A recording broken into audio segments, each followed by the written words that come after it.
tuned into the show that informs, improves, and inspires racers everywhere. The Northwest Race Report. The Northwest Race Report is brought to you by O'Hagan's Kart Supply, Lebanon, Oregon. You want to win? O'Hagan's wants to help. And by True Tech Automotive, Hazeldale, Washington. Get your car, truck, or tow rig repaired the right way, the True Tech way. And by Scott Seal Coat and Striping, Federal Way. For over 25 years, whether you're sealing or striping, you can count on Scott. And by Southern Oregon's karting headquarters, Speed City LLC, keeping racers on track with quality support and friendship. You're tuned in to the Northwest Race Report exclusively at terrybridges.com. And now back to your horsepower and performance hosts, Terry Bridges and Glenn Lippy Tower.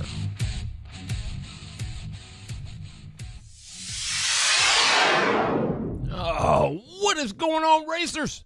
I'm Terry Bridges, your horsepower and performance host, and welcome to another edition of the Northwest Race Report. And as always, I could not do it without the greatest crew in the country, Mr. Glenn Lippy Tower. What's going on, Lip? It's all good in the hood tonight. And he's got to get up early tomorrow. The loader, Jeffrey Eden. What's going on, Jeffrey? Just busy. Yeah, man. And I'll take it. Yeah, for sure you will. Well, yeah, I kind of got to right now. Anything's available, I got to do.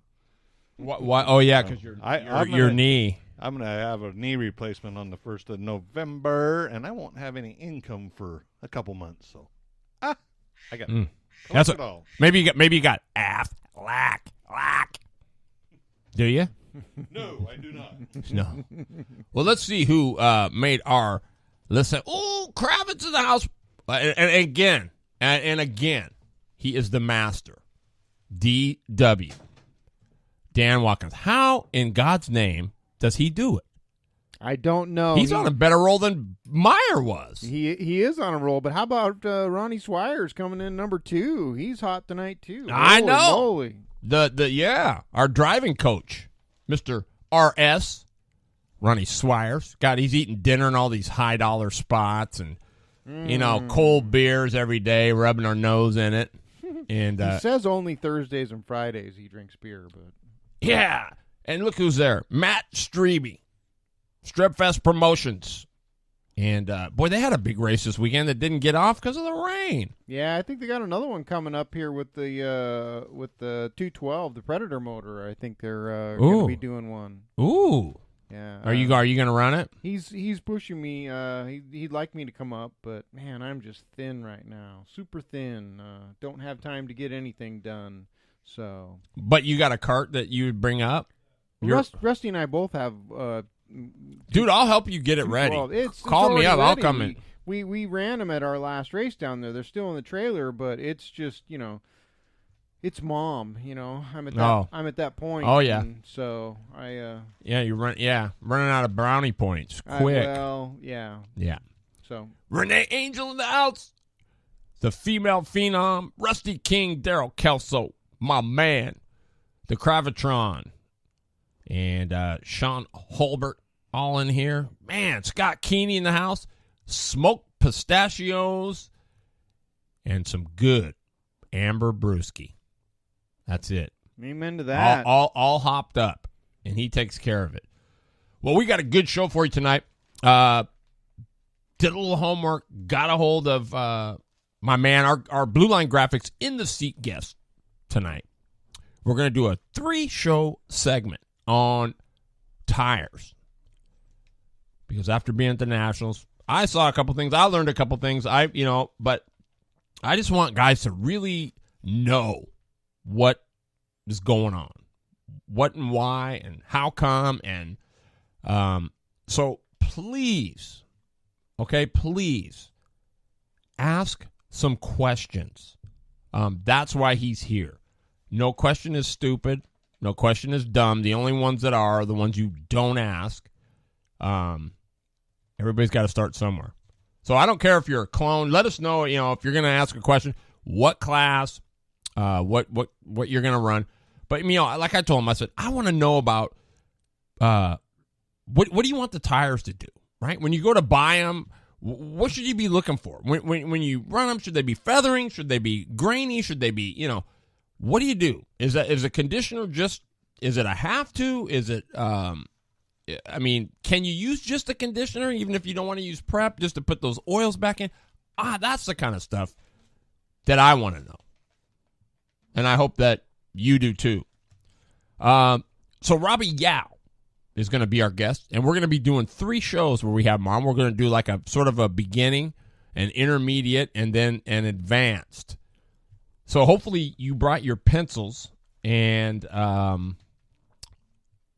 paper, and are ready to take some notes, because there's going to be some. I think there's going to be some good info here.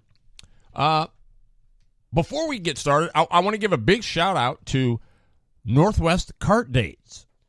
First year anniversary came up October 1st. So congratulations to Derek Biddle and Northwest Kart Dates on his 1 year anniversary. And those of you that tuned into my Late Model Monday show, I got to make a correction. Hopefully somebody from that gang is listening. I made the mistake of saying Casey Garber was the champion. It was a showdown, but he was not. It was Jason Majors is your 2017 Northwest Mini Stock Tour champion. So congratulations to the Beast. I don't know if you've seen that guy. He's a bodybuilder, but he is a monster. So congratulations, Majors. That is pretty good. Casey Garber, congratulations to you, too, on your W. That was pretty sweet. And I'm sorry that Joe's Fall Classic didn't take place up at Constance Place. If there's any correlation or if you feel better, Rainier rained out, too. They had only like 14 guys there, if you can believe that. So kind of a bummer weekend all the way around that way. But we got some results, so we're going to get to them. Sean the Dirt here for the Northwest Race Report Season Championship Night here at Deming Speedway. Your winner on Season Championship Night, Levi Hillier. How you doing, man? Good. What a good season for you in this car, huh? Yep, got a couple wins, got a couple seconds too, and I got 1/3. This is your first year, right? Yeah. Next year you're going to stay in this class or you're going to move up? Next year I think I'm going to get a Farrell Framework car and sell my car. Yeah, it's time to go up, huh? Yeah. Talk about that race, because you had to hold off some tough competition, huh? Yeah, I kind of had to get Jessen on the start. Got to try and hold it and not hit the berm. Yeah, it's tough. Always tough race in this class. Congratulations. Thank you. Justin Jacobson joins right now. Great season. Yeah. This is your first year, too? Yes, it is. You kids are amazing in this class. Talk about your season, because, your dad helps you out a lot, doesn't he? Yeah, he does. Oh, this season, the first few races, it took us a little bit to get the car figured out, and, trying to finish races kind of hurt me in points. But it also, helped me out for the throwout race because it didn't really change my points too much. What's the future hold for you then? Are you going to do this class more, or what are you going to do? Well, I'm hoping I could make it to sprint cars, obviously, but I think next year I might be running a restricted, and hopefully I'll do good in that class too. All right, well, congratulations on a great season, and we'll see you next year. Thanks. All right, let's talk to Austin Held. Great run tonight. Thank you. Talk about that race. We started in 10th. We dropped back to, I think, 14th. We moved back up to 12th, then made it to 10th. Then slowly we just picked our way off to 8th, I think, or 7th, and Whitney and the 71, I forgot his last name. Yeah.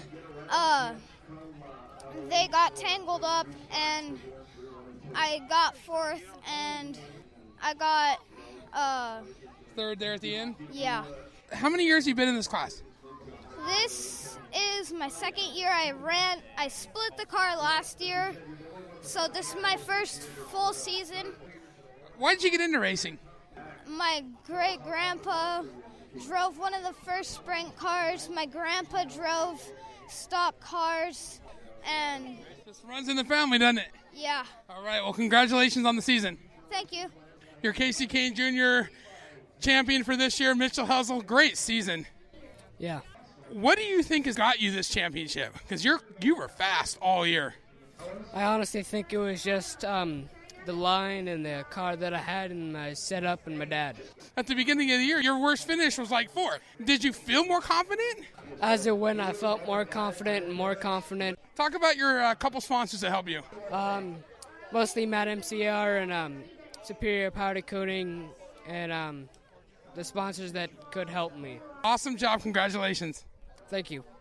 Your champion in the 600 restricted, Dakota Drake. Congratulations. Thank you. What a season, huh? Yeah. Second year in this division? Yeah, second year. And you're fast all year, weren't you? Yeah. What does it feel like to win finally, get this championship? I don't know. Last year I felt good just getting 8th my rookie year, and this year I was telling myself just to get at least top 3, and first was like, I'm really happy. And then the race was just, you got out there and just took over, huh? Yeah. What has mounted to all this speed, and how has that all happened? I don't know, just me getting more confident and my Uncle Troy building motors for me. I don't know, just feel good. Yeah. Talk about your sponsors, because I sit with Mike up there and watch the races every week, and he doesn't know why it's pink, but he loves sponsoring you, and it's been a great thing. And you've cost him a lot of money this year, huh? I have. He's helped me a lot, and just everybody that has sponsored me, everybody that fixes my car when it needs fixed, like just everybody that helps me is awesome. Congratulations. Thank you. Your winner tonight and the champion, Stephen Hendrickson. Great run tonight. Thank you very much. Man, what's it feel? Finally got one, huh? It feels pretty darn awesome. I've been second before, lots of thirds, but never a win. Talk about the night. How was your emotions? Were you stressed out?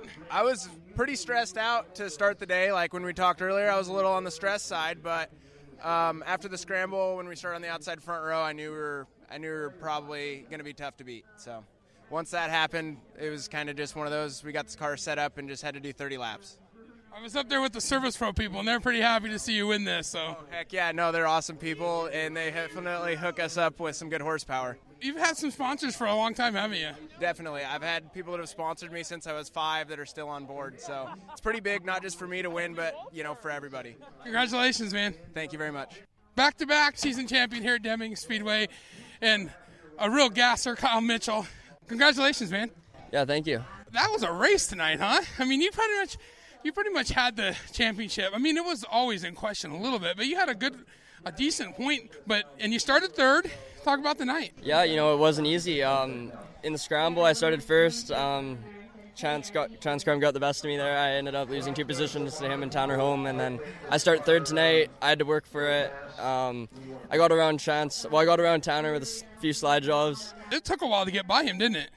Yeah, we got that done eventually, though, and then luckily a yellow came out because Chance was pretty far ahead, and then we got a restart. That's what I wanted.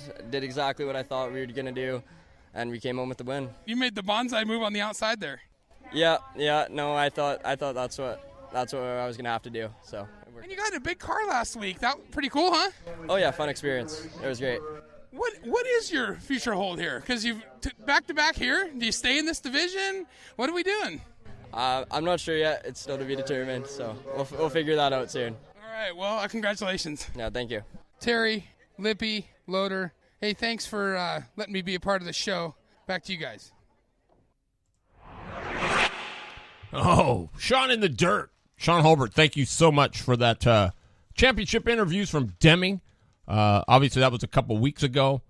Sorry about that. We were just kind of a little bit crazy getting back from wherever we were. Oh, Michael Lane in the house. Repping the East Coast. And boy, is he. I'm going to tell you what an administrator he is. He is a hard-working administrator. I mean, they've got it dialed in to where they go to tracks and they say, here's what you're going to get from us. Here's what we're going to buy. I mean, it's going on. He's got it going on. They put everything on a Google Calendar. I mean, he's got a slick setup going on over there. Nice. Yeah. We were talking today just about some little things that the series, making it a little bit more pro. It's not the motors, and I don't want to get off, but just the motors and bodies, that's not the issue. They've got to get it down to where every Grand National is the same everywhere. No matter where you go, no matter where it is, no matter what it is, no matter where you roll in, if it's a UAS event, it runs like this. Here's how it goes. Here's what's going to happen. Boom, boom, boom. There's no question. There's no are we doing, no are we this, are we, no. Here's the deal. Here's how it is. It's the same in Pennsylvania or New York as it is in Oregon, Washington, wherever. I think that's where a lot of it could really help. Definitely it could help, but, in order for it to work like that, you'd have to have a dedicated group that's willing to travel to make that happen. Because just because you send the paper there and tell them it's going to work this way doesn't mean they're going to do it. So that's the part that stinks, is it's going to take dedicated people that probably, as you and I have figured out, are going to have to do it on their own dime. Right. Well, and that's another thing we didn't get to talk about, but I think that's something that the UAS needs to seriously consider as well. Not just for my behalf, because I'm an announcer, but since that's brought up, I mean, yes, you should be able to have somebody that if you want to get them there or whatever it is, you need to have the funds to do that. Right. And there is no, I mean, I don't know how they just rely on strictly the memberships, but I mean, you can't just do that. I mean, that's not enough. And so I think there needs to come up with a way to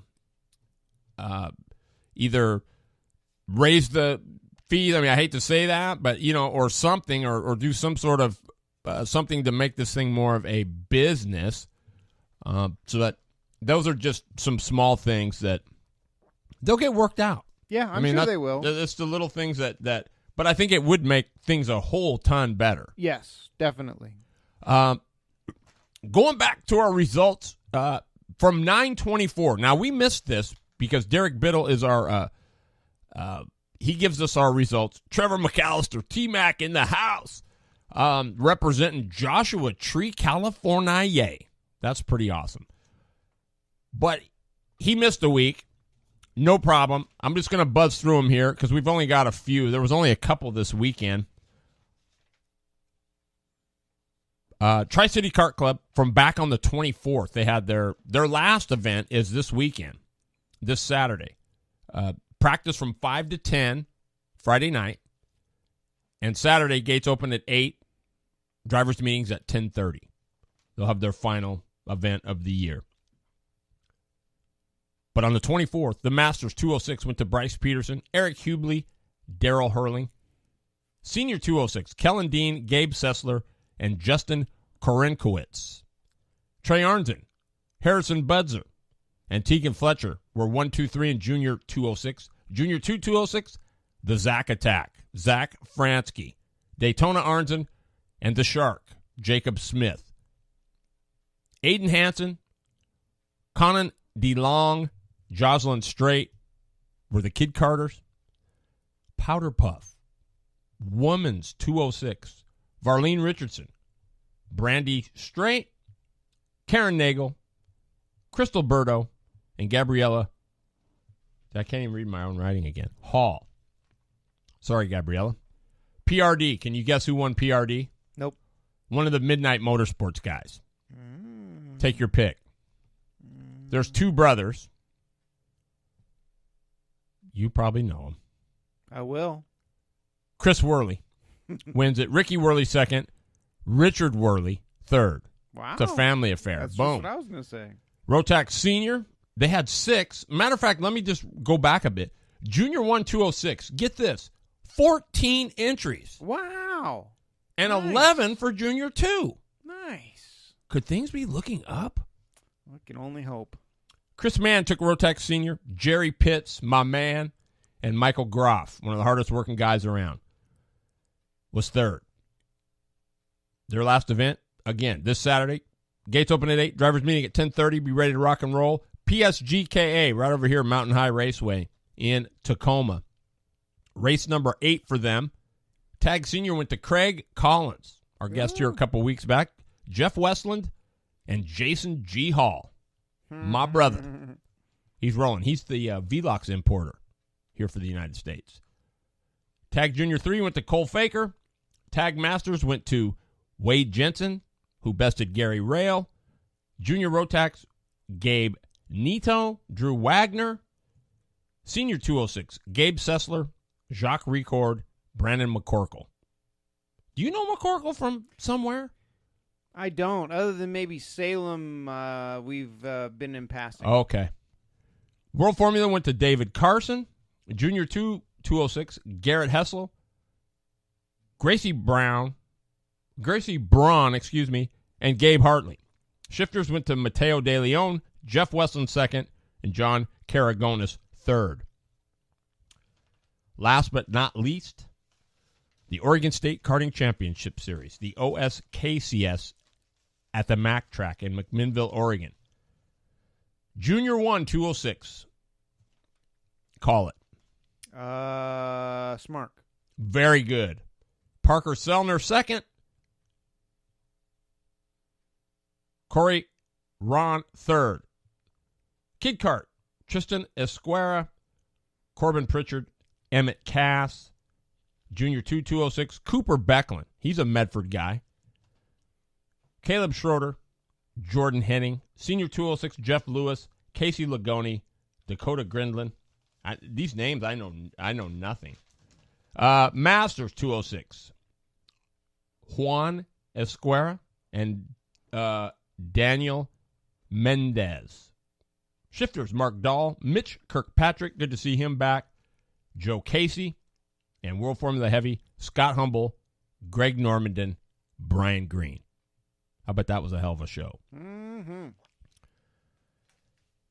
And talking a little UAS on the East Coast, I was in touch with Foley over the weekend.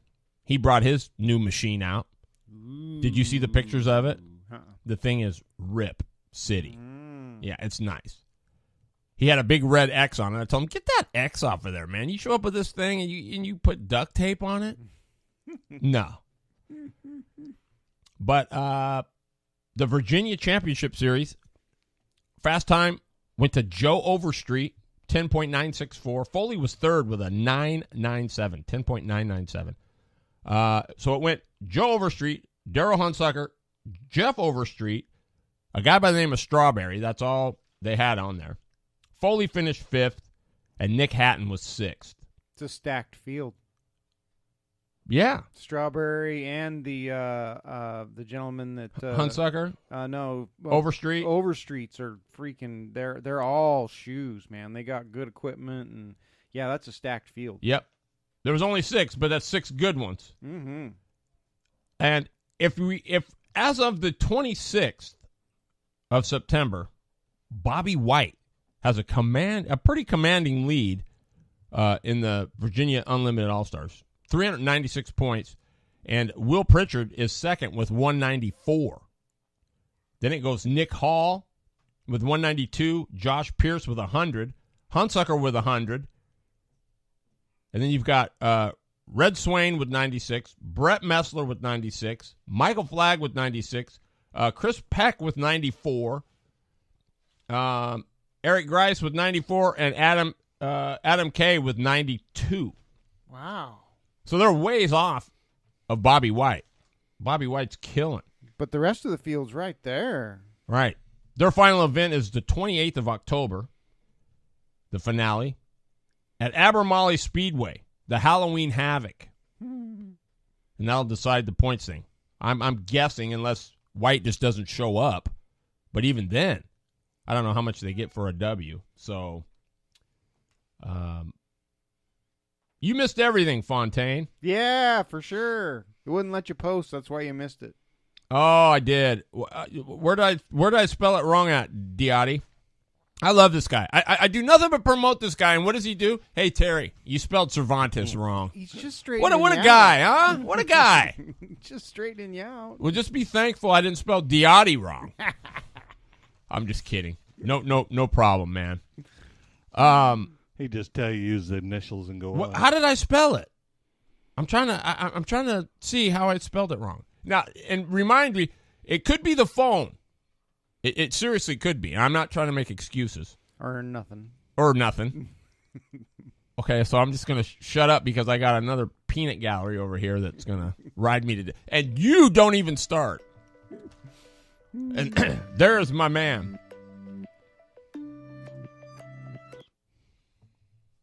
Oops. I hit the wrong button. Sorry, Al. Is that a new phone? No, it's just this dumb thing, you know. It's I don't know why. Why you're messing around there? I was that picture of Tim Lawrence's cart. I love the graphics on that. Oh yeah, that thing just looks fast with the graphics. I love it.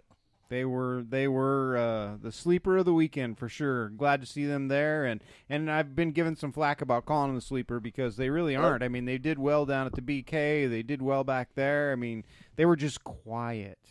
That's all. They were. So I'm gonna introduce our guest here because we got him here finally. Your favorite drivers and people of interest in the motorsports world.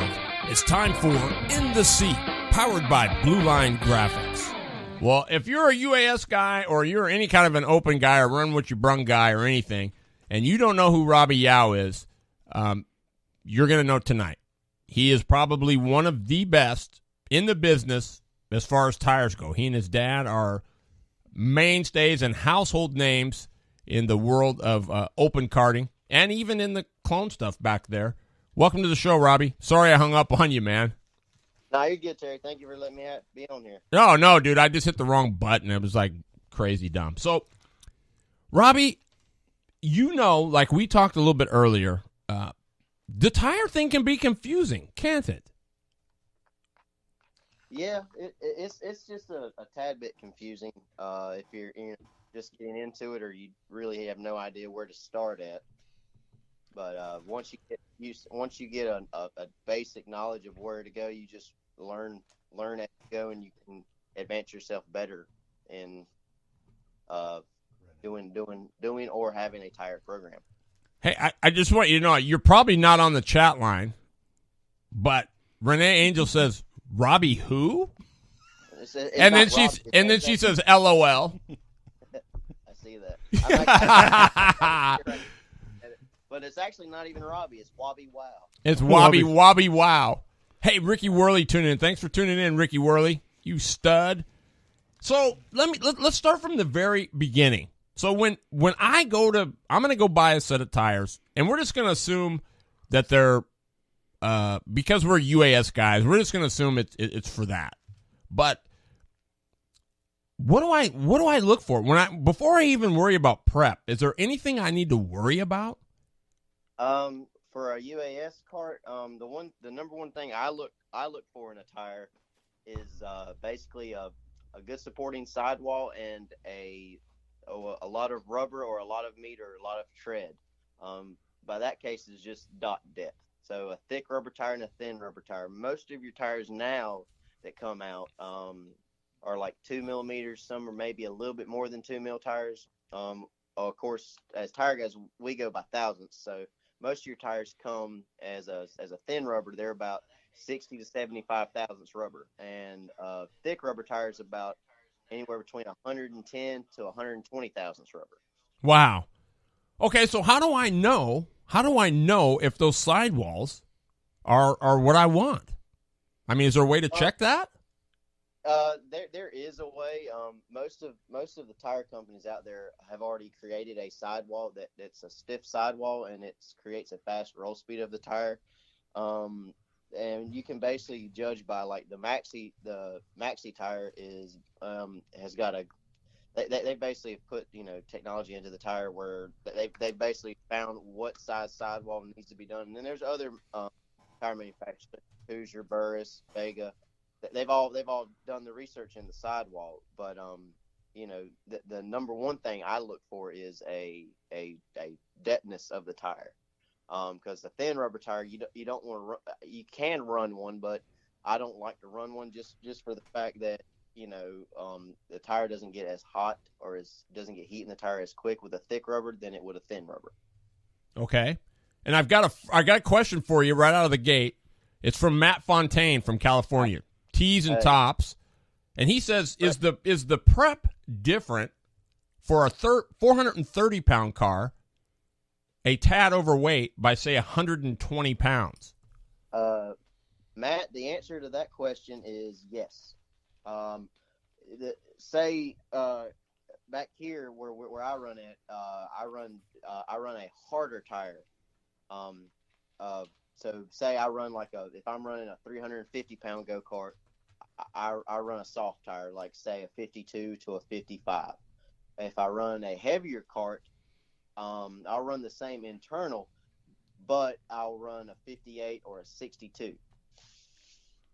So it just depends on it depends on where I'm running at and what weight I'm running at. So for the heavier weight, I say yes, a harder tire is definitely a yes.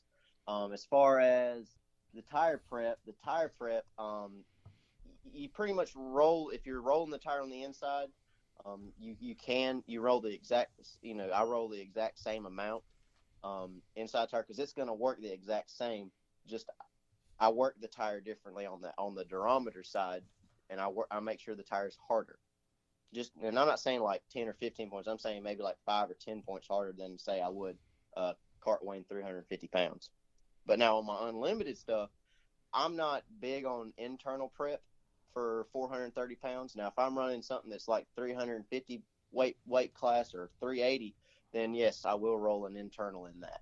Just due to the sidewall, the internal prep seems to soften the sidewall, and you might have a tendency to have a tire come unclenched or unbeaded, and it may cost you a race. So there you go. Hopefully that answers your question, Matt. If not, ask us what you still need to know. Well, Robby, a question on that too. When you're saying unbeaded, are you saying that with that internal prep, it gets into the bead, then it gets it soft so it won't stay on the wheel? Yeah. Basically, just think of the prep it goes throughout the whole entire tire, and it gets to the edge of the sidewall. Well, sometimes there'll still be a little bit left over, and it'll work its way to the sidewall where the bead is at, and there's no technologically answer to that, but from where I've been, and I've tried prepping and rolling for the heavier classes, and I've always had some come unclenched. Now they don't come completely unclenched, but I'll see where there's like 1/8 of an inch to 1/4 of an inch where the sidewall has moved from the rim, and I have to break it down and rebeat it. And sometimes it just depends on what you actually beat a tire with. Most people use like WD-40 to beat a tire. There's nothing wrong with that, but WD-40 is an oil base, and it will basically stay in the tire, and it'll kind of make it to where it'll unbeat itself. So I use honestly I use Track Tack tire wash to mount my tires with. Good to know. Yes, it is. So soap and water is a no-no? You can use soap and water. That's fine. I mean, it just something that'll get the tire to bead. If you're used to running, if you're used to mounting your tires with soap and water and you haven't had a problem with it, then that's fine. WD-40, I know because we ran to that back east when we run the King of the Concrete. Everybody was WD-40 or Armor All, something slick, and tires were coming unclenched, and basically you had to dry beat it. You couldn't put any form of liquid on it, just due to the tires that year that we had to run. I believe that was a Dunlop tire. All righty. Well, our next question is: combined with less air pressure, what kind of low? Ask how low of air they usually run. How low of air pressure is there? Is there a limit where you shouldn't go below? The lowest I will go on air is 3 and 4. Sometimes 3 and 3/8. If you're going by tenths of a pound. Mm-hmm. Usually 3 and 4 or 3 and 3.8 is the lowest I'll go, and the highest I'll go is 5 to 5.5 all the way around. Wow, 5.5, even in the right front. Yes, most time I'll if I'm running 5.5 all the way around, I'll run 5 in the left front, just to give it that 1/2 pound difference. Cool. So, but most time it's either 5 all the way around, or 5 and 5.5, or 5 or 4.5, 5, 5 and 5. So if you're anywhere in there, you're just going to have to play with that with your own machine, right? I mean, that's just the way it goes. Yeah, Sean mentioned something, Track Tech Ice Blue. That's also a good thing to beat a tire with. Sweet. So we've we've been to the tire place. We've looked at our thick tread. We've determined that it's got a stiff sidewall. Is there anything else, or do any of the numbers on the tire matter? I mean, other than what size they are? Yeah, for Maxi, take for instance on a Maxi 900, there is what's called a mold code, and in the front of the mold code there is what's called a date code. The date code being that, for instance, this year's tire mold is 07, say 07 23 04 1337. That's the whole entire number, which that means basically it was made in the year 2017 on the 23rd week and the 4th day of the 23rd week. And what's that 1337 mean? That the 1337 is the actual mold number. So say it was mold 1337 or 1357. They have different molds that they mold that tire in. So it's the same tire synthetic rubber that goes on the tire, but there's multiple molds. So they'll make the tire in different molds. So when you get a box of tires, or if you go to your dealer, one thing we do out here is we match the numbers, or try to match the numbers. So we try to match the same mold, so it's the same mold, but we also try and match the same week that it was made. Which would be the 4th week, correct? You go by the 3rd number? So it goes year, day, week, and then the mold. Well, it goes year, it goes the year, the week that it is made. So out of 52 weeks. Okay, so 23rd week, okay, and then it was the 4th day of the week. Yeah, so the 4th day, so Sunday, Monday, Tuesday, Wednesday. So it was made on a Wednesday. Wow, interesting. I didn't know that. That is good to know. Yeah, there's a lot. And then there's also like an M4 number, which that'll be like the placement of where it was in the mold at. What do you mean by placement?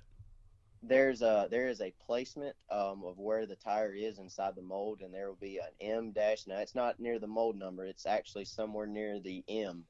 Either on the mold number side, or the directional side, and it'll say M-1, M-2, M-3, or M-4, and that's the placement inside the mold that it's where it's being made at.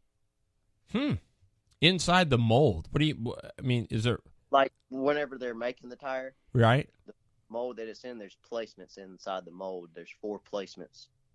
So you may get a 1, you may get a 2, or 3, or a 4. Oh, I see. So they're molding like 4 tires at a time, is what they're pretty doing. much, or they may be molding more than that, just depending on what mold it is, or what sectional mold. So they may be doing a bunch of molds in mold 1 of the 1337 mold, and there's another mold. There's mold 2 of 1337, mold 3 of 1337, mold 4. So you see what I'm saying? Like it's not 4 tires, it's 4 different mold brackets that have like maybe 20 or 30 tires in each mold.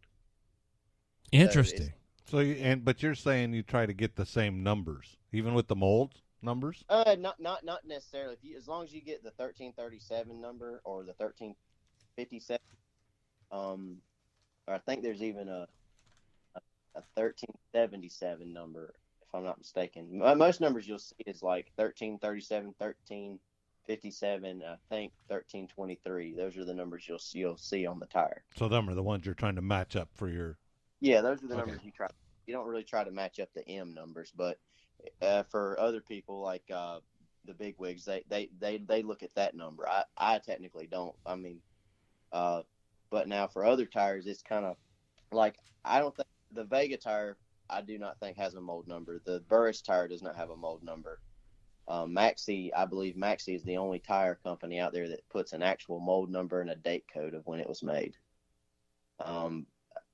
Now I know that the Hoosier tire, they put a stamp of what week it was made. Interesting. they'll do like a stamp. It's like a white stamp, like their paint, and it'll be like a circle with a number inside it, and the number inside it will be the week it was made or the day it was made. I haven't really gotten into that because usually the Hoosier tire, it really doesn't matter which one you get. They're all the exact same. Interesting. So now, is there anything? So we've got our tire. We've figured out we've got the right molds. We've got all our numbers matching as close as we can. Is there anything we need to do before we mount the tire up, or no? Well, it depends on the tire. With a maxi tire, when you mount a maxi tire, sometimes they've got it figured out where it'll come directly up to 34 inches round. But sometimes it's less, sometimes it's more. Okay, so you should pre-measure it with your stagger tape off the rim, right, to see where it is? Yeah, pretty much what I do when I mount a tire, I'll put for my flat carts and my champ buggy, I'll blow them up to 6 and 7 pounds, 6 pounds on the inside, 7 pounds on the right sides, and I'll check the stagger on them. I'll see where they're at, and then I'll check the durometer of the tire to see where it's at. And then once I've got that written down, I'll start rolling it. And whenever I roll my tires, I cold roll and I heat roll tires, just depending on what I want to work them down to. And I'll put my prep inside, and I'll make sure I blow them up to 34 inches round on the right sides, 33 on the left rear, and 32.5 on the left front. And then I'll set them in the roller and let them roll overnight. And I come back the next day, reset the air, check it. And I just keep a check on the tires throughout the week of the week I'm racing. If I'm doing a new set, if I'm just working a set that I've already fixed, what I'll do is I'll just check stagger and say if there's different ways you can keep stagger up. If you need to shrink a tire, the quickest way to do it is to, most people like to shock it, but you don't really have to shock a tire. And by shocking it, that's taking the valve stem out, heating it up, and then putting the valve stem back in it and dropping it in a bucket of water, cold water. You don't really have to do that. You can honestly just put the valve stem back in it and let it sit in the corner and just naturally cool down. It'll work the exact same way. I see. And you heat it up with a torch. Just I use MAP gas, which is a yellow bottle. Most people that you can use propane, but I particularly like to use MAP gas because it's just a little bit hotter. Okay. Takes less time to get the tire hot. And you're using a rosebud, I'm assuming, right? As far as on the torch. I'm with the MAP gas. Lowe's sells the MAP gas kit, and it comes with the actual torch, the torch end for the MAP gas. Okay. And that's what I use. Okay. So what's the? You were talking durometer. What's the optimum durometer numbers? Durometer numbers now. Say back east when I run, I try to get the tires to durometer probably about say left front about 50, 48 to 50. The left rear anywhere between 55 to 60, and the right sides at about 52 to 55. And then for my heavier cart, I'll have the right sides about 58, the left rear about 58, 60, and the left front about 53, 52, 53. Okay, now, yeah, and Tim was saying there, he goes, now, are you looking for feathering on that or no feathering? Well, a little bit of feather is okay. There's a telltale on the tire on the right side tires. If you look at the inside of the tire to the first dot, if it feathers from there, that's okay. But now or feather or fuzz, they're both the exact same thing. But if you see a tire where it goes from the inside of the tire all the way to the outside tire, the tire's too soft, and you need to either go up on air or change to a harder tire. I never thought of it that way. Yeah, you can go up by air, because when you go up by air, it actually will harden the tire up for you just a little bit. Now, I'm not saying, go up 10 pounds of air. I'm saying like go up maybe a pound and a half. You don't go up drastically. You just go up a little bit on air. But most times you just change it to a harder tire. And then I use a sander, a resander. It's a Larry Jones. Makes the one that I use, and I use it religiously at the track. I resand all my tires at the track. Whether I go out and run 5 laps, I bring them back in and I resand them to get all the dirt and the debris from inside the pores out of the tire and get fresh rubber back. And it doesn't take any rubber off the tire. It just gets into the nitty gritty pores of the tire and gets all the dirt out. That's awesome. Hey, Robby, I'm gonna have you hold on for a minute while we go to an ad really quick. So hang tight. We'll be back. Have your questions ready for Robby Yao. Don't go anywhere. The 3 most expensive things you'll do in your life are buy a house, educate your kids, and go racing. What you don't need is another expense. And that's why you take your car and tow rigs to TruTech Automotive to ensure that they are maintained and repaired the right way with the right parts at the right price. And how's this for right? Extended to all racers is the In the Family 25% discount off of all preventative maintenance and repair labor. All you have to do is use the discount code NWRR to save. Now that's right. Get it done the right way, the TruTech way. TruTech Automotive, 6900 Northeast Highway 99, Hazeldale, Washington. 360-571-2302. All right, we're back with the man himself, Mr. Robby Yao. So, Robby, do you do anything to the inside of the tire before you put your prep into it? Do you wipe it out or do you do anything? No, I don't really do anything particularly to the inside of the tire before I mount it. I pretty much just mount it on the side of the rim and go with it. Now, a few years back, Vega came out with their red tire.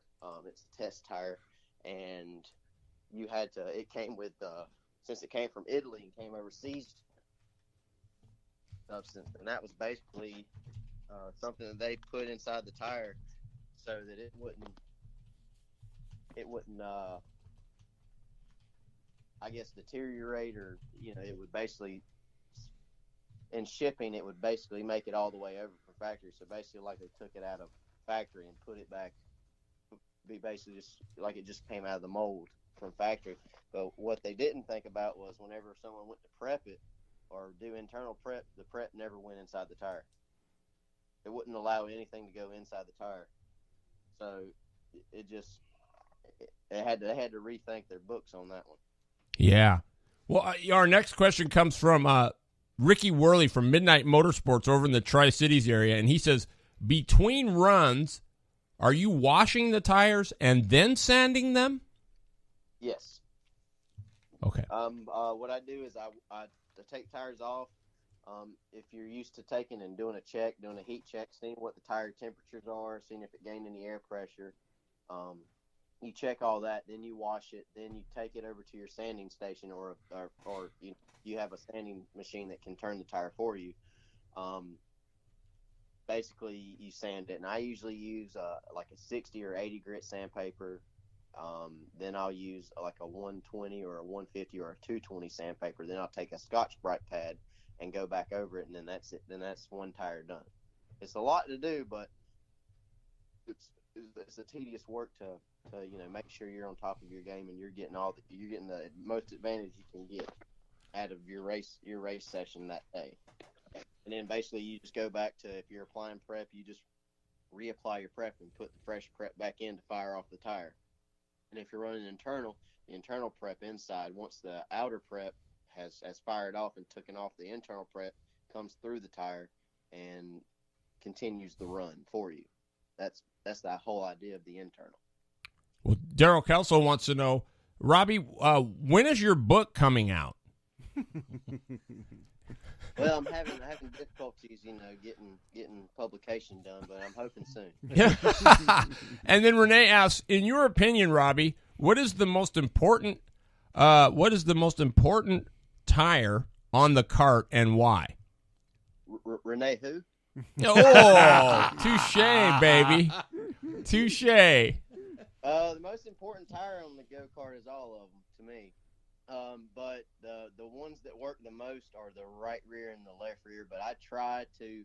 Most people have the left rear. The left rear is working constantly. And you know that by they have no rubber left on the left rear when they're done. I try and get to where the cart works off of the right rear. But all four tires are important, but the main important ones are the left and the right rear. All right. It says, go ahead, Robbie. Sorry. But every tire is important. I believe we missed a question. Yeah, for UAS, Tim Lawrence says, for UAS class, figuring out optimum duro when you have the right duro, you are looking for slight feathering, no feathering. Okay, we got that question, didn't we? Yeah, the next one up when he's talking about the molds. Okay, yeah. Where it says, will some molds roll out differently if they're not polished out and all that? Yeah, which, depending on that, which I know Maxi tries to make sure all their molds are the same, which in theory that not every single tire and every single mold is the exact same, because you'll have a tire that comes out of the same mold that'll stagger up to 34 right out of the bat, and then you'll have the same exact mold, same exact everything, and it's 33 3/4. Work on it. Not every tire is the exact same when it comes out of the mold, and you have to work on it, and that's just little things you have to catch. Wow, that's interesting because Tim Chase knew that, but I didn't know they had to be polished like glass. So the next question was, would there be any reason to run infrared tire temp sensors? They are used in sprint and auto racing. I'm going to experiment with the set. That was Ronnie Swires. Infrared tire temp. Well, I particularly, I've never ran one. I've never seen anyone out here run one. I mean, it could probably be a plus, I guess, to see what your tire temperatures are doing out on the track. I mean, it's a 50-50. It could be a good thing. It could be a not so good thing. I mean, since we run on dirt, I mean, if he's going to run on asphalt, I'd say yeah, because on asphalt you run in long sessions, so you could see what's going on. But for dirt, more or less just when you come off, seeing what the air pressure builds up to, unless you run nitrogen. Nitrogen technically doesn't necessarily gain air, or will gain nitrogen, but it will gain some to a certain extent. Gotcha. Tim Lawrence says, needling. What is the advantage of needling? Needling. The advantages of needling is basically to cheat the tire and open up the pores quicker. Basically, to get the external in quicker. That's the whole idea of needling. You just opens the pores. Is that what it does? It creates a pore to get it into the tire quicker. Oh, so you're saying for the prep to get in? Yeah, if you're just externally prepping a tire, it'll release it in quicker. Got it. Because we've had, I work with a guy, we run on a dirt modifieds, and we actually needle our tires for the trying to keep the heat out of them. Because you're going to dissipate the heat quicker when they slow down. Yeah. Another trick to dissipating heat is just put about an ounce or 2 ounces of water inside your tire. Well, by the time we get done, them things have gotten so hot. I mean, we literally can, in a 25-lap main with one of them cars, your right rear will gain 6 pounds. Yeah, if you're getting a tire that's getting hot real quick, it's a little soft. If you go to a little bit of a harder tire, it won't create as much heat. Yeah, exactly. Sweet. Let's see. Ronnie says on those sensors, they would be data logged multiple times per second and can be recalled to see how fast tires come to temp. I'm installing them now in all 4 tires. Keeping sensors clean is somewhat important. Yeah, depending on if he's just making sure the sensors are clean. So if he's Ronnie, are the sensors mounted inside? Are they a sensor that goes like where the valve stem is at, or is it a sensor that you put inside the valve stem itself? Touche, Tim. Touche. And then needling. Needling your opponent can sometimes be worth 3/10. I love it. Matt Fontaine asks, how much stagger is needed at BK? Front and back, the same, or does it depend on indoor or outdoor? Anywhere between 1 inch to 2 inches. And that's on the front and back? Well, I'll go ahead and say it's about 1.5 inches in the front, 1.5 inches in the rear, depending on what how your cart is set up as well. Gotcha. And Ronnie Swire says they're outside and they're about 2 inches away. Okay. Well then, yeah, I'd say if they're not like a sensor that you have to drill into the rim or mount inside the rim where the sensor gets part of the inside of the tire, then yeah, that shouldn't be a hard keeping them. Because I was gonna say, if you prep on the inside, then the internal prep may get into the sensor and mess it up. But if they're outside, then I'd say that probably might be an advantage, just to see how quickly the tires can fire off, and also by firing off, seeing where the heat comes in at, and how long it takes to get heat in there, and see how hot you get. Yeah, I would think that would be a huge advantage. So, hey, we're saying goodbye to the loader. He's got to get up early. See you next week, man. Okay, have a good one. Is tire balancing worth it? Yeah. Sometimes you do have to bounce the tire. You'll go out there and you'll just feel a weird vibration. You'll think it's something internal in the engine, or something's wrong with the chassis, but really it's just one of your front tires that's off balance, and you have to go back and balance it. I necessarily don't balance any tires, because the rims that we have right now, you mount a tire and it more or less is an equal balance. I've never had an issue with any of the rims I use, which I use Outlaw wheels. I've never had a problem with tire needing to be balanced on it. But I mean, having a balanced tire is just like a car. It makes a better travel, makes better roll speed. So would it be worth buying one? That's what Brandon Rutledge wants to know. Would it be worth the investment to get a balancer? You could, if you continue to have a problem with having a vibration. If you don't, then I wouldn't say it's necessarily a need. Just making sure everything is everything is freely spinning. I believe we missed a question. Let's see here. Yeah, we got. When do you determine a set is used up? That's Daryl Kelso. When do you determine a set? When you determine a set is used up, basically the tires have telltale lines on them. Maxi has 3 lines on the side and the dot. When it gets to the first line on the inside, that's a sense of needing to be flipped to the other side, which has the same 3 lines on it. Once you run that side, you can run that one, but usually what I do is on an unlimited we use probably to the second line when you race it, and then you'll flip it and probably get another, maybe practice qualifying and maybe another race out of it, and then that tire will technically be done. Just depending on how hard the tire is biting up and how much rubber is being used. What about when you prep? Do you prep to make a tire fire off sooner, or do you prep for longevity? What are you prepping for? When I prep a tire, so if I fix a UAS tire for a 430-pound cart, I work the outside of the tire to get to where I want it at. So most time, if I'm running 430 pounds, I'll try and have a tire. I'll have a set that's 58 and a set that's 60, 62.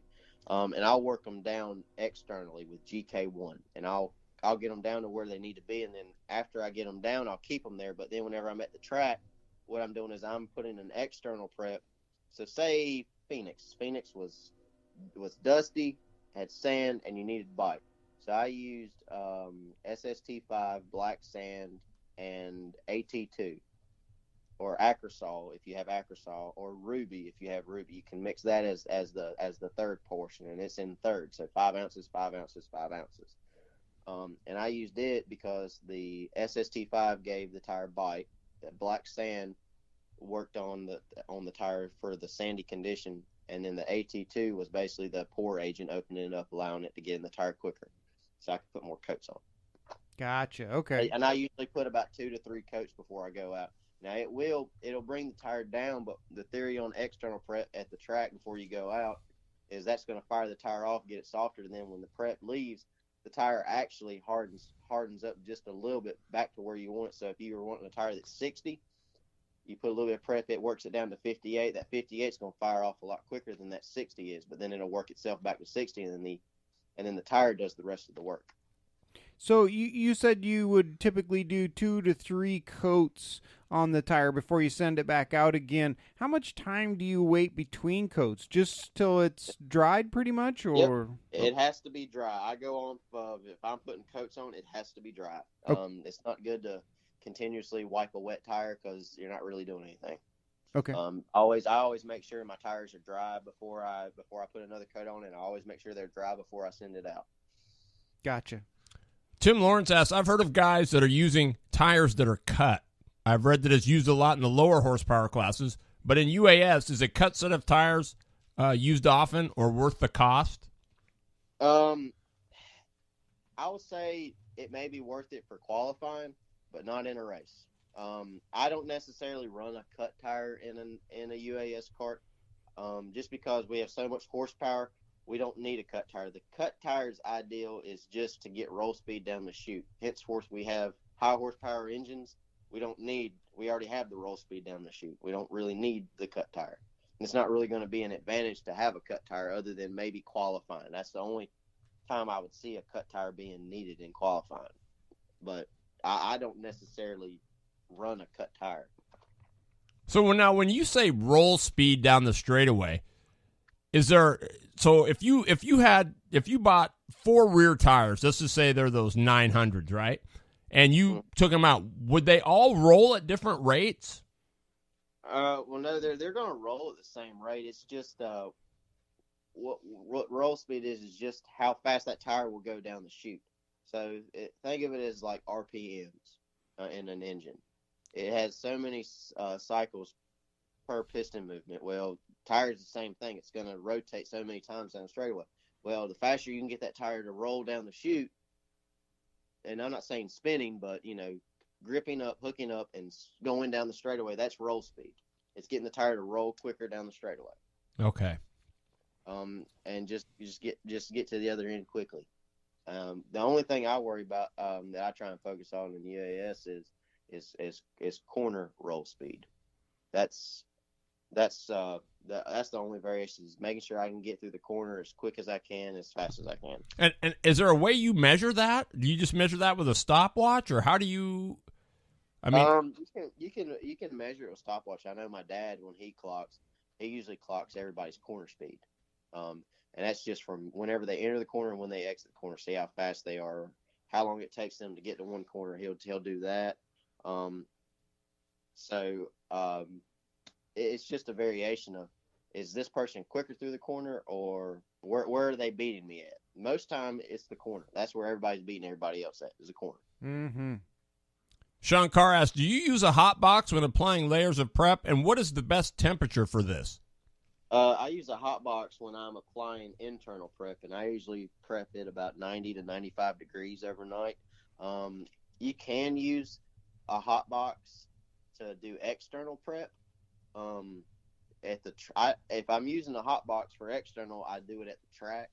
But most times, if it's a weekday, I mostly just wipe it and set it back on the rack and then wait. But if I'm applying, if I'm doing conditioning and using the conditioner, I'll put maybe 3 coats a night, and I'll just wipe it and then let it dry, sit it on the rack. When it dries, I apply the next coat. Mm-hmm. So now, you talked about the conditioner. That was one of the questions I had. So you've had tires that you've run and you've already prepped or whatever like that. Can you ever just use the conditioner to help maybe put the oils back in the tire and nothing else, or does one have to work without one doesn't work without the other? Well, the conditioner is basically all I do in the conditioner. For instance, when I came out to BK, about 2 months before, 2 months before the race, I was working on tires. I was basically I got them down to where they needed to be, and then I knew that from December till January 25th or 26th of last year, I knew I wasn't going to have a tire. I wasn't going to be able to see it till I got to the race, so I made sure I put oil and prep. Well, not prep, but just the conditioner, which is basically just oil. It's conditioner I use is AT2 and Tire Tough Mint, which is the green one. And I usually use as a regular basis, if I'm running week after week, I'll use 2 ounces of Tire Tough Mint and 14 ounces of AT2. The AT2 is the pore opening agent. It gives it good bite. And then the mint is just the oil base that goes inside the tire. Wow, awesome. And you mix 14 ounces of that, 2 ounces of that into a jug or into a bowl or whatever, and then I just apply. But it looks like someone says I should have brought a bigger fuel tank. Thanks, Tim. So you can use just the conditioner then. I mean, do you recommend that? So say you weren't prepping at all. I mean, would it be any advantage to use that? Like, say you've run a whole day of racing and you say, hey, I'm gonna be off for a couple weeks. Would it be good to roll that, or with just the conditioner and let them sit? Yes. Or yes, it would. Because if you let your tires sit for a while, they're going to get just a slick feeling. There's not going to be any bite in the tire. The conditioner just keeps that bite in the tire, and you wipe it a couple times, and then you don't touch it. And then if you're going to race that week, take the tires out. If they may still have a little bit of bite in them, but you just rub one coat on it, and it brings them right back, like they've been sitting for like a day. wow, that's pretty amazing stuff. Really. It says external prepping and heating the tire. Do you suggest heated before or after the tires have been prepped? So do you heat them up and then put the prep on, or do you put the prep on and then heat them up? If I'm externally prepping, and I need to use heat, and I need to get like maybe 10 or 15 coats of prep in the tire, it's best to heat the tire before you apply the first coat, just so the pores open up in the tire and take the first coat. Because basically, if you wipe the prep on a cold tire and then you put heat to it, basically you're just burning off that the prep, right? Supply. So whenever you're going to burn off the prep regardless, but it's better to go ahead and heat it and allow some of the prep to get in the tire, and then heat whatever's left, and then apply another coat, and then just continuously do that. But if I'm externally prepping, I use GK1 if I'm bringing a tire down. Regardless, that's the prep I use to bring a tire down, and I'll put 3 to 5 coats on the tire. I'll probably put 5 coats on the left front because I need it a lot softer than any other tire. I may put 3 coats on the right sides to 4 coats, and I may put 2 or 3 coats on the left rear because I don't want to soften the left rear as much. And I'll just check it. I'll let it sit. I'll check it. I'll come back the next day. I'll check it with my durometer. If it's where I want it, then it's fine. If I need to work one a little bit more, I'll add another couple coats, just depending on where I need to get it on durometer. When should you burn a prep in, or just wipe and wait? You can do either or, but like I just said, if you're needing to get the tire down and you need to apply a lot of coats, 3 to 5 coats, you can burn it in. If you're just needing to put maybe 1 or 2 coats in, but now if you're rushed for time at a racetrack, burn it in. It'll get in quicker.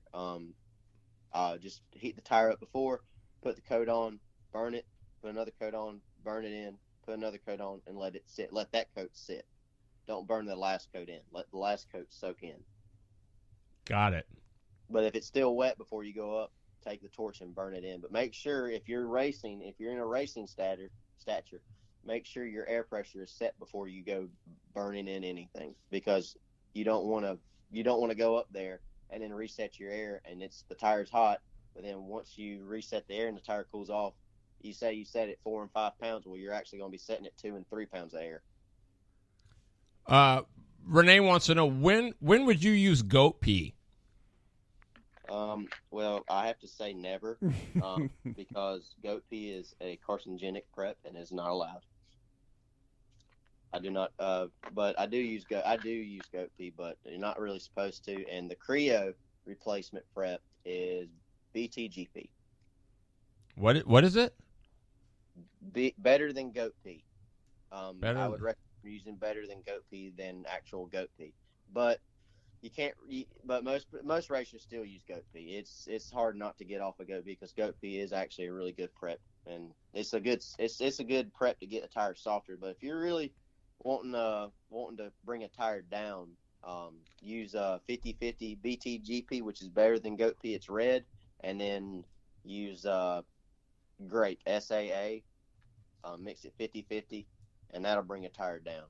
And who makes the grape SSA? This is all a Track Tack. Randy Ransom from Track Tack Tire Treatments products. That's the only products I ever use. And he makes the goat pee too? No, he makes better than goat pee. Okay, gotcha. And then he makes the grape SSA. Yes. Okay. 50/50. Boom, boom. And that's good for when? If you're needing to make a soft set, so if you're wanting a set of Huggies that are like 35 and 30, use that 50/50, and it'll bring them down like you ain't never seen. It's a good way to bring a tire down. Wow. You can apply them by hand, or you can get a hot box and put it in the pan and roll them for like 30 to 45 minutes in the pan, and it'll bring them down with about 85 to 90 degree heat. Wow. What can you expect the durometer to drop? 10, 15? 20, 25. Wow. That's there's a pamphlet. Randy Ransom created this pamphlet at his exhibition shows, and he may even have it on his website or on Bob's, and it'll actually tell you what each chemical he makes does, when to use it for each track condition, and how much on a durometer it'll drop a tire down. And can we get that on his website? It's either on his website or it's on Bob's, or he even has a pamphlet. Usually, if the dealer, if the distributors of his prep, they'll usually have the pamphlets and the stickers and all that. If not, then they can get in contact with me, and I'll be glad to send them a pamphlet. There you go. And how could they get a hold of you? Well, I believe we put my number out there, but you can get a hold of me by my cell or by Facebook. Facebook, I may or may not respond quickly because I don't really respond or quickly get on that. But they have my cell phone number. We can put that out there. They can get in contact with me. I'll put that on the notes after the show tonight. Sean says it is on the website. Okay. And he says that if you order from Track Tech, they usually include a pamphlet with the order. So there you go. Shannon Halbert says, I've dropped 25 on Burris on an 80-degree day with no hot box with that setup that you're talking about. Mm-hmm. Wow. It's the best way to drop a tire, especially so say you're at a racetrack, you're running hard tires, and all of a sudden a rainstorm comes. That's the quickest way to bring a tire down at a racetrack as well. But that's basically when it's raining, you're working on dropping that tire. And then now you may not want to drop it drastically. You may want to just keep an eye on what the track's doing, and maybe if you're running 50s that day, you may want to have like a 40. So you may not want to drop it that much, but if you're running like a 60 and it comes a rainstorm and the track's just all sloppy, you're going to want something like in the 30, 35, 38. Wow. So the softer and gooier the track is, the softer the tire you want. Yes. Which I thought I was going to need a soft tire whenever we went out for the Grand Nationals first round practice just by looking at it. But I sent Renee and Ronnie out on sets that were like 58 and 60 and they hooked up great and they didn't fuzz. I was like, well, I know what tires to go with now. Wow. When it rains there, they cancel. Oh, man. What, you guys run in the rain? Well, we don't run in the rain, but we will wait it out and wait till it stops raining, and when it stops and we have an opening, we pretty much race. They either try and pack the track in the best they can, or they bring out a motor grader and cut the track and get back to the hard. Wow. That's some dedication right there. That's getting her done. But yeah, no. But if you race in Washington, it's kind of hard because it rains there all the time. Yes, it does. Bad. You got any other questions? No, he's been pretty much answering all mine. I'm still trying to take it all in. Well, we're gonna have round 2 next week, and we'll get a little bit more advanced, right, Robby? So, can you tell him a little bit what you're going to talk about? We can talk about basically cart. We can talk cart setups. We can really talk about anything in general, but we can talk about cart setups, what to expect if anything is happen at the racetrack. Say your cart's not handling right, things to do to adjust the handling of the cart. What to do in certain conditions on the track, what to look for on a racetrack, and just what to look for in general. That's awesome. Yeah, Ryan Diotti says that 3 a.m. stuff we had in Ohio doesn't happen here. Yeah, that right there. He should have been there whenever we had quarter point nationals. It rained one day. It started at 5 a.m. and it didn't end until 10 p.m. and they still raced. And the track was all wet, but the track was as fast as it's ever been. I can believe it. Wheelersburg, Ohio. Wow, that's crazy. Well, Kelso said he'll be the first guy to put an order in for your book. Oh, thank you. Yeah, and and I just want to say for those that maybe saw it, I mean, I sent a picture. Did you get that picture? I did. I told Dad we need to get those. We need to get a mass order produced of those tires. That's right, baby. They got the NWRR logo on the sidewall. I swear one guy sent me a message and said, "These things are faster than Yellow Vegas? Where do I get them?" I'm like, "No, dude, I was just kidding. I was just clowning around." But yeah, it was pretty neat. Well, Robby, man, thank you so much for being on the show, taking the time. I'm looking forward to next week, man, so we can get these guys questions answered on their chassis setup, and if they've got any more questions on tires and stuff. And man, it's been awesome. No problem. But if you don't mind, I'd like to give a shout out. Yeah, please. I will say this: my grandpa, he couldn't make it to the Nationals, but he religiously listens to your show, and just he felt like listening to your show back home felt like he was there. So I want to give a shout out to my grandpa. For tuning in and just trying to be with us when he couldn't. Man, that's awesome. That's really what it's all about, right there, man, for sure. Yeah, and we just got one more question. Yep, go ahead. Let's see. What is Robby's favorite hot dog at the Grand Nationals? I could let Renee answer this, but at the Grand Nationals, I hardly ate when we were racing. I didn't take time to even eat. So I honestly didn't get to taste any of the hot dogs, but I heard that there was a full order that you could have of gourmet, delicious hot dogs. But I saw them, but I never got a chance. But Mike's hot dog was the chili, cheese, and I think onions. Yeah, the chili cheese dog. Yeah, that's my favorite too. It's pretty good. Halbert, what was yours? Since you're asking. Renee says she'll buy you one at the Classic. I probably won't eat it, but thank you. I'll be glad to look at it until the races are done. Yeah, no, I was going to see what Halbert said. Let's see. What was your favorite hot dog, Shannon Halbert? Let's see if he gets back.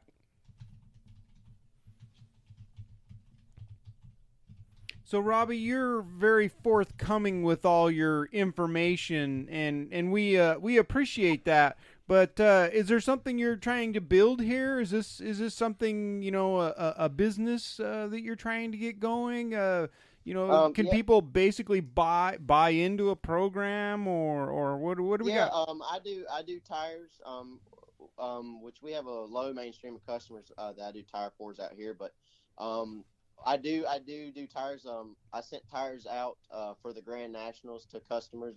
Renee, Ronnie, and Joe Pimentel. I sent them all tires for the Grand National race.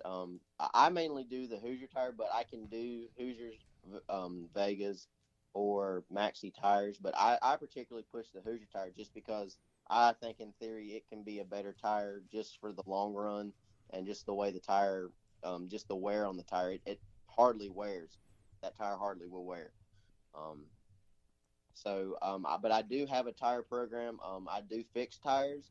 I do sell tires. So if you wanted to buy a set of tires, that set of tires or wheels, and you wanted to work them, or if you wanted me to work them and send them to you to take over from there, I can do that. It's just a process of giving me a call, let me know what you want and what we can work with and what we can, work out. Yeah, Matt Fontaine says, will you help tires for anyone, and what's a weekend cost? Well, I will help anyone, just like at the Grand Nationals. I was helping anybody that came to me and came to my little corner that I had, because I was put away from everyone else. I wasn't allowed to be in everybody else at Renee's pit. I was tucked away in the corner.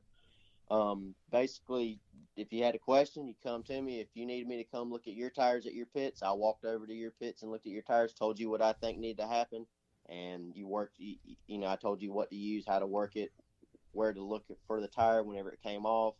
And I had a bunch of positive feedback from the information I gave, which the information I give is all free. If you just take the time to listen and do the work. But I'd rather teach somebody on what to do and let them learn and have them do it than, have them pay somebody to do it, which, don't get me wrong, I do. I'm in the business to, Make some money. Make a little bit of money, but in the end, where are you at when you have someone else doing the stuff for you? You don't really get anywhere. But you got to start from somewhere, and if you can get someone to help you out just on the starting, and then you start asking questions, also, well, what if I did this? And you just learn. It's a learning process, and putting the time and the effort in. That's basically all it is. Right. So if I buy a set of tires on the rims and I want you to prep them and send them to me, what does that cost roughly? Well, one set of tires. So if we went with the Hoosier tire with a set of wheels and the cost of shipping to get them out there, now that's just me sending you the tires. Now to get me out there, that's a plane ticket and the tires. So that's a totally different cost. But just to send a set of tires out there, tires usually run around $210. A set of wheels is used depending on what you get. If you get aluminum or if you get black anodized aluminum, the price varies on that, but they're roughly around $135, $140 for a set of wheels. And then the shipping is what kills, because it's $100 worth of shipping per set. Well, what about the prep? Are you charging to work them? If they need me to work it, I go ahead and work it. That's in the cost. So basically, the cost of you is just just you buying the tires, the wheels, and the shipping, and I take care of the rest. Wow, man, that's a pretty good deal. Mm-hmm. Matt Fontaine says black wheels like my socks, So, and my women. As a price of a set of tires, a complete set, worked, ready to race. Now that's ready to race. Now that's me getting them down to where I think they need to be. Now when they get to the track, if I'm not there, then it's up to you to keep them right stagger and right that. Which I try to get the tire to you 2 weeks before the race. That way you have a chance to look over the tire. So I kind of need a little heads up before. So if you let me know, if you text me on a Sunday, say, hey, I need a set of tires for this weekend. Well, that can't happen. I mean, unless you do next day delivery shipping, which costs a little bit more. Usually the shipping that I do is 5 to 7 days. Right. But somebody could overnight them if they wanted. It'd be crazy, but they could. Yeah, which, I have had to overnight them, which I take the cost out of that just because, I was going to the race, so I need the tires there, so I took that cost out of my own pocket. But that was because I was being helped there. But, roughly just a set of tires is roughly around $450 total cost. That's prepped, shipped out to you at your front door. Yeah, nice. Shoot, yeah, that's pretty awesome. Good deals. But now, if I'm coming out to help you race, it's going to be more than one set. Mm-hmm. I'm gonna at least say 3 sets per cart. Absolutely. And then to get me out there is, whatever the plane ticket is, is a plane ticket, room and board if you have it for me, that I need, and then and that's really all I ask. And make sure you have all the preps I need for that day, and then basically, if you want to throw anything else out of pocket from me being there, I'm not gonna, that's up to you. I don't really ask anything because you done bought my plane ticket out there. You done put my business out there. So Right on. So you don't come with a doctor bag with your roller and. No, you gotta have pretty much most people that they'll have a tire roller. If not, I can work around that. I really didn't use a tire roller out at Arizona. I used the grinder religiously though. Interesting. So, but my program is all track tack. So if nobody's used to track tack, then I can definitely get them on the track tack program because it's honestly the easiest program out there. But I know they have a variety of preps, but most of their preps, they have a sectional preps that they have so many preps. I think there's 20 or 25 preps out there. They only showboat, I think, about 10 to 15, but they have a slew of preps. Most of the preps, you have most of the northern guys, they only like these preps, which are the softer preps because they have to run softer tires. The guys out east, they just, we're basically black sand, Ruby, SQS, and H2 or quick dry. Midwest is different. They use different preps. They like to use a different set of preps. The Southwest, the Northwest, they're the same. They're the same. They have different preps that they use. Which I know we used SST5 black sand and quick dry out at the Grand Nationals. So that's the prep I used out there. Wow, interesting. Yeah, I think everybody's got different dirt, so it just takes a different combo. And once you find it, you don't have to vary very much, but it's just finding what works with your dirt. Yeah, see, like we have red clay out here, and it reacts totally different than the dirt out west, and up north, and it's just total different aspect of where you are in the nation. Yep, exactly. Well, hey, Robby, we're going to let you fly. It's getting late, and appreciate it. Looking forward to seeing you next week, or talking to you anyway. No problem. And if you want to put my number out there, anybody out there, don't be hesitant to call or text. Just shoot me a message. I'll be glad to answer any questions. Thanks, Robby. Appreciate you, man. So thank you, guys. Okay, buddy. Bye-bye. Bye. Man, how about that guy? I mean, who does that? He lives by what I live by, It's really refreshing to find somebody that wants to bring everybody else up to speed, and he doesn't.